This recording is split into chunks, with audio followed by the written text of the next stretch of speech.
Salve lá, meus amigos! Bem-vindos a mais um episódio do Bora Pensar. Meu nome é Romulo Volela e hoje nós vamos continuar a conversar sobre o Chuang Tze. O Chuang Tze, que eu falei no episódio anterior, é um dos clássicos da filosofia chinesa conhecida como taoísmo. Bem, o taoísmo você deve se recordar, se você ainda não viu o vídeo, eu vou deixar o link no descritivo aqui embaixo, você clica lá, você assiste o episódio, que esse primeiro episódio, que é o episódio número 26, eu apresento o taoísmo, apresento um pouco sobre o Chuang Tze, falo um pouquinho sobre o autor, o Zhuangzi, que é a pronúncia correta de um dos autores, é o principal autor que tem no Chuang Tze, porque o Chuang Tze é de fato uma coletânea de textos filosóficos. E hoje nós vamos continuar a pensar sobre esse clássico e vamos estudar uma das fábulas que há neste livro, que se chama Vaguear Livremente e Sem Amarras. Bem, eu não vou ficar lendo a fábula aqui para vocês, e eu também, por causa de direitos autorais, eu não posso compartilhar o texto. Por isso que eu recomendo que vocês comprem o livro Chuang Tze. O escritor, eu vou deixar aqui o link no descritivo aqui embaixo, é um português chamado Antônio Miguel de Campos. Eu falei sobre ele também no episódio 26. Comprem o livro. Aliás, todos os episódios que eu faço aqui é uma apresentação muito assim básica sobre os livros. Vocês precisam comprar e ler. A experiência subjetiva de vocês lerem os livros, isso não tem como você transferir a uma outra pessoa ou ficar assistindo vídeos no YouTube, tá? Então, o bacana aqui do Bora Pensar é que eu sempre faço o quê? Uma apresentação do autor, que procuro dar algumas chaves para você conseguir interpretar a obra, e agora também eu comecei a fazer uma reflexão no final da obra, porque estavam me cobrando isto. Quando eu fiz o Bora Pensar não era muito a intenção, eu queria simplesmente apresentar repertório para vocês, mas agora no final dos episódios eu estou fazendo uma interpretação minha sobre o tema que eu estou apresentando. Bem, esta fábula, Vaguear Livremente e Sem Amarras, o Antônio Miguel de Campos, ele separa em 3 principais tópicos, que são as lições. É aquilo que a fábula quer provar, que é a transformação natural das coisas, que os chineses chamam de Wu, né? É esse fluxo universal que o tempo inteiro está transformando tudo, isso faz parte da natureza de todos os seres.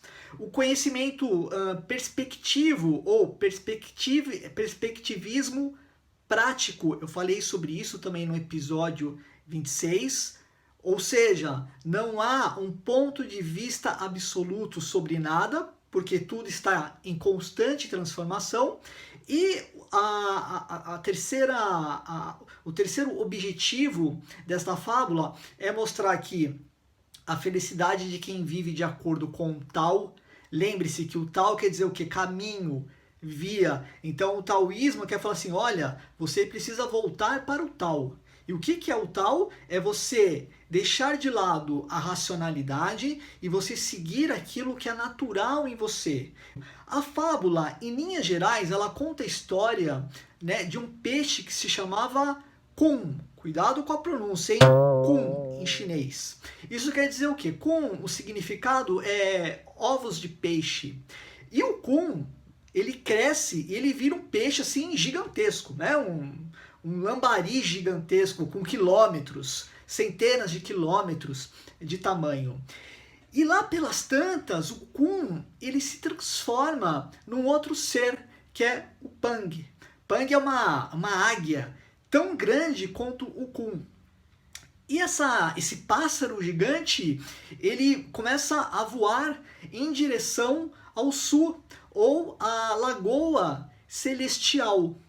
O que é o texto? Lembra que eu tinha falado para vocês, né, que as fábulas elas fazem muito uso de metáfora. O que tudo isso quer dizer? Bom, veja, né, eles estão usando muito a questão de tamanho. A questão de tamanho aqui não é uma questão de quantitativa, mas é uma questão qualitativa.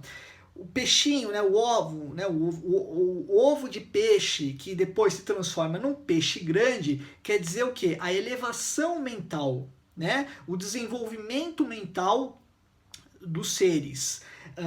E depois há uma outra transformação, que o ser deixou de ser um peixe e se transformou numa outra coisa, que é um pássaro.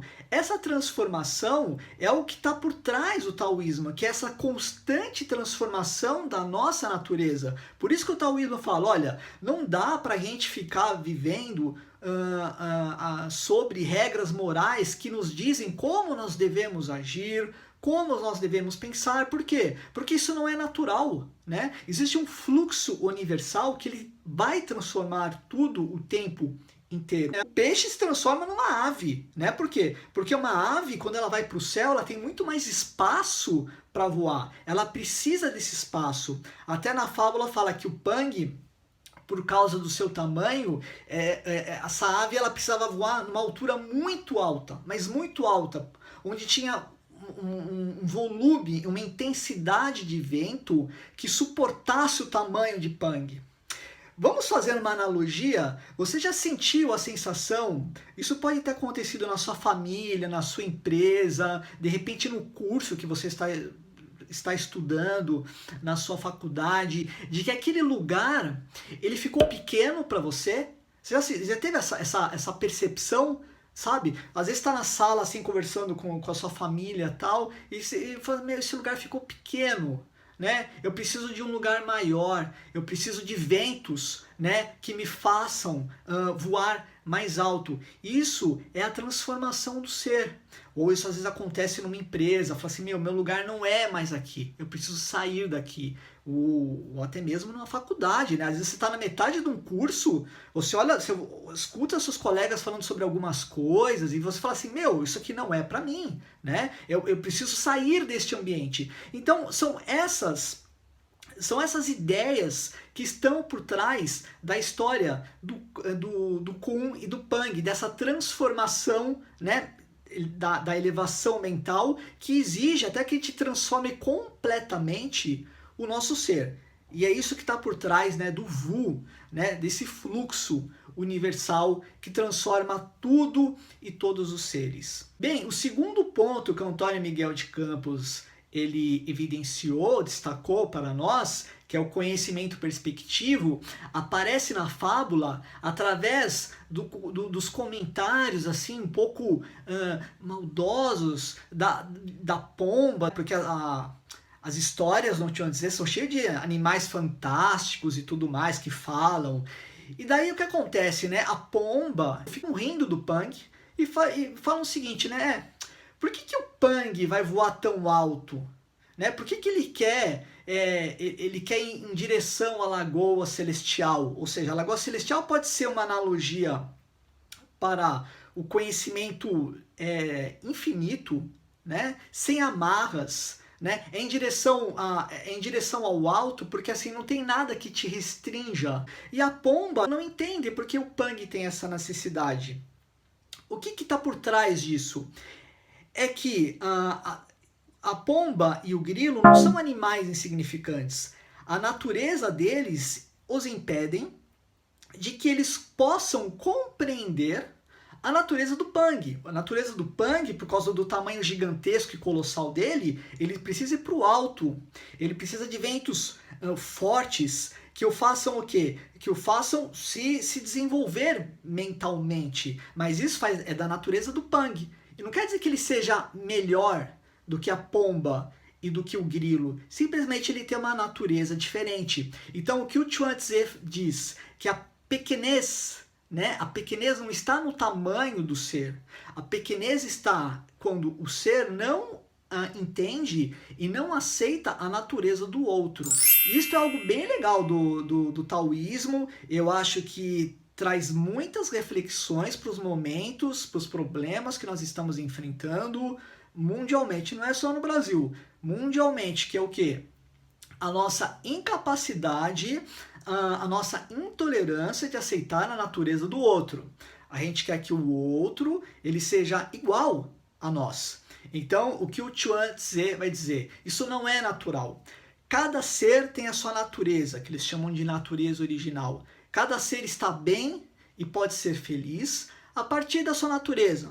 Ninguém é melhor, o maior, o maior do que o outro, né? Cada um é o que é, desde que esteja de acordo, né, com esse fluxo universal. Então, o terceiro tópico, né, que o Antônio Miguel de Campos trouxe relacionado a essa fábula, que é a felicidade de quem vive de acordo com a sua própria natureza. E aqui é uma parte bem interessante, porque quando eu li a introdução do livro, o Antônio Miguel de Campos fala sobre o taoísmo. Eu não conhecia nada sobre isso, estou conhecendo através da leitura dele. Ele não falava nada sobre a natureza. O que é essa natureza?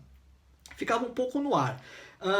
Nessa fábula, ele faz alguns comentários, ele traz algumas informações, ele acrescenta algumas informações que permitem que a gente consiga entender um pouquinho mais o que é essa tal da natureza. Bom, na filosofia chinesa, eles têm um conceito que é o Qi. O que é o Qi? O Qi é uma energia universal que está em tudo, está no universo inteiro. Não tem um ser que não tenha por essência o Qi. Essa energia é muito engraçado também, até curioso. Isso aqui é só como uma nota de rodapé. É a mesma energia que lá no Japão, né, depois deu origem ao Reiki. O que é o Reiki? Né? O Reiki é uma prática japonesa de manipulação de energia, que eles manipulam o Qi. Lá eles não chamam Qi, lá tem outro nome, mas eles manipulam essa energia. E alinham os chakras das pessoas e tudo mais. É um tratamento. E esse tratamento, inclusive, hoje ele acontece no SUS, no Sistema Único de Saúde. Nós estamos falando da mesma energia. Mas eu estou falando isso para vocês porque, assim, na filosofia chinesa, o Qi, ele pode... a forma mais sofisticada dessa energia é através do espírito. Então, o espírito é uma manifestação do Qi. E daí o que acontece? O Qi, ele tem por essência dois elementos que sempre estão transformando essa energia, que é o Yin e o Yang. Você já deve ter visto esse símbolo que eu vou compartilhar com vocês, que é um círculo, metade branco, metade preto. O Yin é o preto, né? Tem vários significados. Um dos significados é energia feminina, passiva. O branco é a energia ativa, é a energia masculina, mas tem vários e vários significados. E já vou adiantar aqui, nenhum lado é melhor do que o outro. Eles se complementam. Todos nós temos as duas energias. Aliás, mais uma notinha de rodapé. Se você viu a série do Caibalion, você vai encontrar uma analogia com o quê? Com o gênero masculino e feminino que estavam lá. E lá no Caibalion eles falam, é o Caibalion depois que vai influenciar todas as outras teorias esotéricas e filosóficas que vão se disseminar pelo mundo. Só numa notinha de rodapé. Bom, daí essas duas energias são as energias que movimentam o Qi. E isso está espalhado o quê? Em todos os seres. Então, a nossa natureza ela é composta pelo Yin e pelo Yang, de forma particular.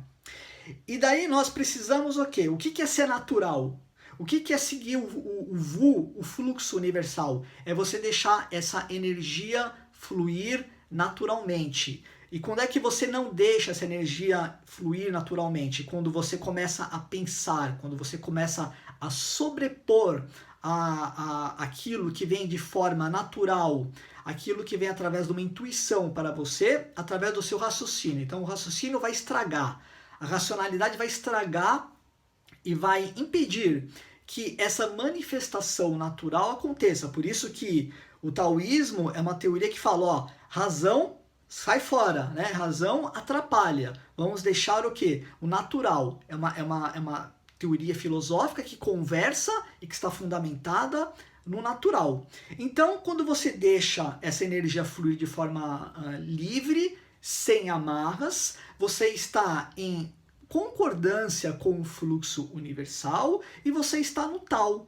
Você está no caminho certo. Bom, fechando o episódio, eu gostaria de trazer algumas conclusões que nada mais são do que uma continuação das minhas objeções do episódio 26. Eu vejo um problema assim no taoísmo, que é o seguinte, tá? Imagina vamos falar da natureza. Vamos falar da natureza da gazela e vamos falar da natureza do leão. Dentro da filosofia chinesa, nós poderíamos dizer, por exemplo, que a natureza do leão é muito mais yang, né? O leão é um animal, ele é um predador, ele é muito mais ativo, né? Ele caça. E a gazela é muito mais yin, é muito mais passiva, e ela está, né, dentro desse fluxo universal. É a gazela que serve de alimento ao leão. Então, dentro do taoísmo, a gazela sai perdendo, né?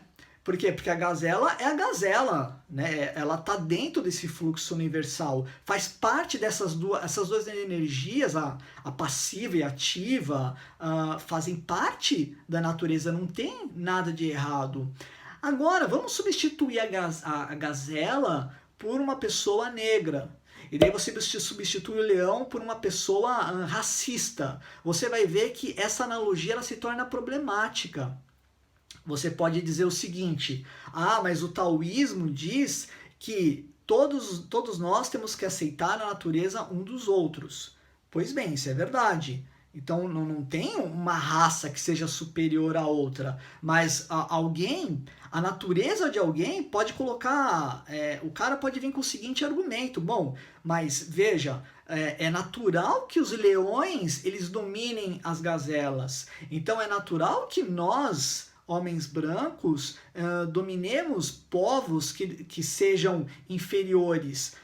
Isso é um absurdo. É um absurdo, mas a história do colonialismo, né, europeu na África tinha esse tipo de argumento e coisas bizarras, né? Você tinha cientistas sociais europeus medindo o cérebro de africano, né, porque achavam que os caras eram numa raça inferior. Só para você ver como esse tipo, né, de filosofia, né, você dar margens, né, ao aquilo que é natural é complicado, porque assim a natureza do homem ela pode se apresentar de forma muito violenta através, por exemplo, do yang desmensurado, né? Um cara, por exemplo, que sente uma atração por violentar mulheres porque aquilo para ele é natural. Um cara que é pedófilo porque aquilo para ele é natural. Ele não vê problema naquilo. Ora, a única forma de você conter essa natureza, que é uma natureza que pode sair do controle, é o quê? É você simplesmente ter uma teoria moral, ter alguma teoria ética que freie a natureza das pessoas, porque as pessoas têm naturezas particulares. O próprio taoísmo diz isso, que o grau, a intensidade de yin e yang em cada ser muda de ser para ser. Só que nós temos algo que é algo positivo, que é o quê? É a razão. E tem outra coisa também, uma outra objeção. Quem disse que a razão não é natural? Quem diz que a racionalidade ela não faz parte e ela é algo imprescindível no comportamento do ser humano? É claro, a racionalidade apresenta um monte de problemas, tá? Então, só para dar uma escola filosófica, um movimento filosófico que vai deixar isso muito evidente. A escola de Frankfurt. A escola de Frankfurt foi um movimento inicialmente ali liderado pelo Horkheimer e pelo Adorno, que eles mostram, né, que o projeto dos iluministas, né, de iluminar a humanidade através da razão deu muito mal, né? Deu muito mal. O século XIX é um pouco dessa história, né? Os caras usando a ciência ali para medir cérebro de outros seres humanos, como se fossem animais, outras coisas bizarras, e termina na Primeira Guerra Mundial, os caras usando a racionalidade para produção de armas químicas, enfim, né? A razão ela pode ser usada para causar dor. Da mesma forma que a natureza também, né, o que é natural também pode causar muita dor. Então, não tem caminho fácil. Você vai terminar o episódio assim? Eu vou terminar o episódio assim. Né? Porque um papel de um filósofo é simplesmente te mostrar que as teorias apresentam problemas tá? Não dá para você simplesmente abraçar uma teoria e falar assim, nossa, né, isso aqui é perfeito, né? Isso aqui não tem falhas. Não, né? Você precisa ter um pensamento crítico sobre aquilo que você está incorporando, que você está lendo. Não é quer dizer que tudo do taoísmo é ruim, né? Que tal se você usar a sua intuição empírica e a sua intuição racional, né? Ouça aqui os seus instintos, as suas pulsões, mas também use a sua razão. Eu acho que esse pode ser um bom caminho para nós o quê? Vivermos em paz, respeitando a natureza uns dos outros, mas sem também agredir, sem que a minha natureza agrida a sua. Era isso que eu queria dizer sobre o taoísmo, fechando esse episódio, o primeiro playlist de filosofia chinesa. Se você gostou desse episódio, você já sabe, compartilhe com seus amigos, com seus parentes, com quem você quiser. Não se esqueça de se inscrever no canal. E é isso, minha gente. Um fortíssimo abraço para vocês. Se cuidem e fui!